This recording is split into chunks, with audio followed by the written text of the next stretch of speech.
Get ready for the smackdown. Get ready for the smackdown. How you gonna react when you're put in your back now? 'Cause there's no turning back when you're facing the smackdown.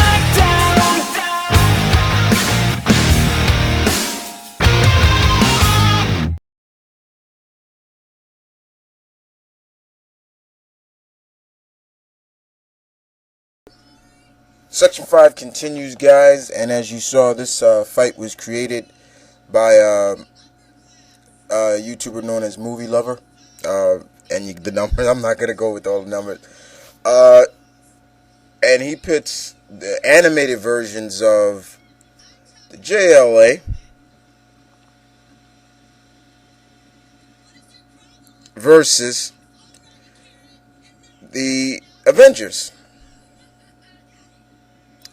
Yeah, so it's the cartoon versions of both great teams. And I do mean that. Great teams. Both are very decent, excellent teams in both universes. And let's get started. So we're going to start with the animated version of the JLA. The Trinity, Batman, Superman, Wonder Woman, Green Lantern, John Stewart, Hawkgirl, Martian Manhunter, and The Flash. Were in the show Justice League, they were the founding members of the team. And in the beginning, we saw the team they were brought together by an alien threat, if you remember the series. And in the beginning, they were kind of individually a team. They really didn't work as a team in the beginning. Until later on in the series that you started to see maybe a little bit of teamwork between them. Each member was a force to be reckoned with on their own. Both of them, all the members stood solo at once. Batman, of course, Superman, Green Lantern. Martian was new to in the series. Martian was new to the game. Hawkgirl, and so was Wonder Woman. But Flash was also, in quote unquote, seasoned. They really showed what they can do, because each one of them are heavy hitters. They all were heavy hitters, and they all had their purpose on the team. Whether it was this or whether it was that. But once they really started to fight as one, it really showed that, yeah, okay, they're a force to be reckoned with. You know what I'm saying? It wasn't as if they were just thrown together, and then they had their mishaps, of course. At one point they couldn't trust Hawkgirl. At one point, she kind of quote unquote betrayed the team, and Batman wasn't trusting the team at once because he started to believe that they were becoming like their counterpart, their evil counterparts, by just sending villains into the Phantom Zone. John left the team to be more like to walk amongst the humans more, to feel like more part of the team. A lot of egos did plague the team a little bit. In later, we started to see that. John Stewart, he wanted the team to gain more teamwork and things like that. But overall, they were still a force to be reckoned with. Okay, so we'll move on to their combatants, and I'm talking about the newer version, the real animated version of the Avengers. I'm talking right here, the original members, and that team was Cap, Giant Man, Iron Man, Wasp, Hulk, Thor, Hawkeye, and Black Panther. The Avengers, the equivalent of the Justice League, Earth's mightiest heroes, and this team once again came together to face a threat that no one superhero could face. They kept the theme of the comics And in the series, we saw them come together to face their, not Loki, but to face Graviton in the first episodes.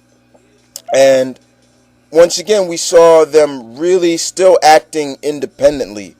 But later on, really quickly in the series, we started to really see the team really started to become a team, especially when Cap joined. Once he joined the team, they really utilized their skills very well. It's just showing what a born leader Captain America is, even though in the series, Iron Man is leading the team. But still, Steve is, you can tell, is more of the leader. And each team player is also a force to be reckoned with. From Cap and his great leadership, the super soldier, Tony with the technology. You got your Archer, you got your Wakandan King, you got your super strong, nearly unlimited strength from the Hulk. You got the smarts of Giant Man, Hank Pym, and you got Wasp.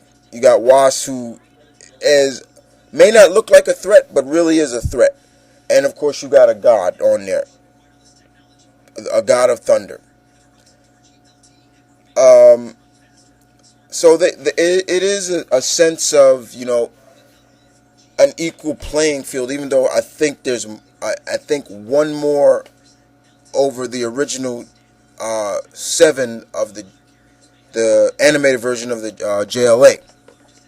But we saw the Avengers really come together throughout the season. There were some button heads as well, but once they became a full-fledged team and worked together, we saw them really do damage. Look at the episodes with Kang. Look at the final episodes between Loki. All right.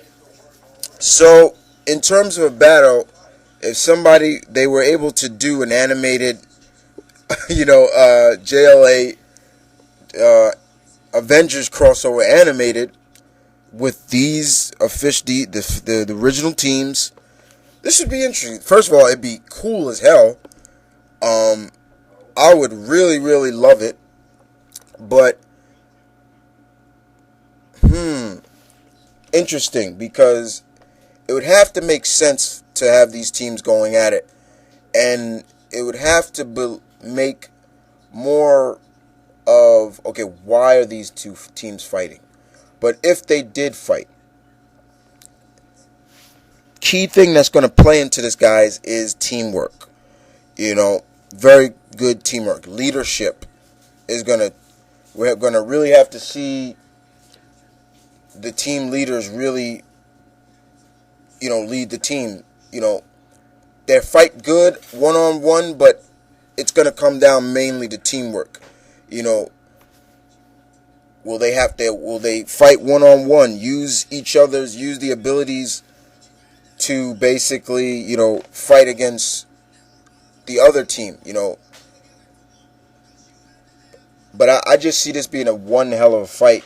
But also, as well as I always say, two hero teams going at it, a misunderstanding at first till they realize who the real enemy is. And so you could just think of that. But who wins, the animated version of the JLA or the animated versions of the Avengers? And you give props to a movie lover. He created this fight, and no problem with that.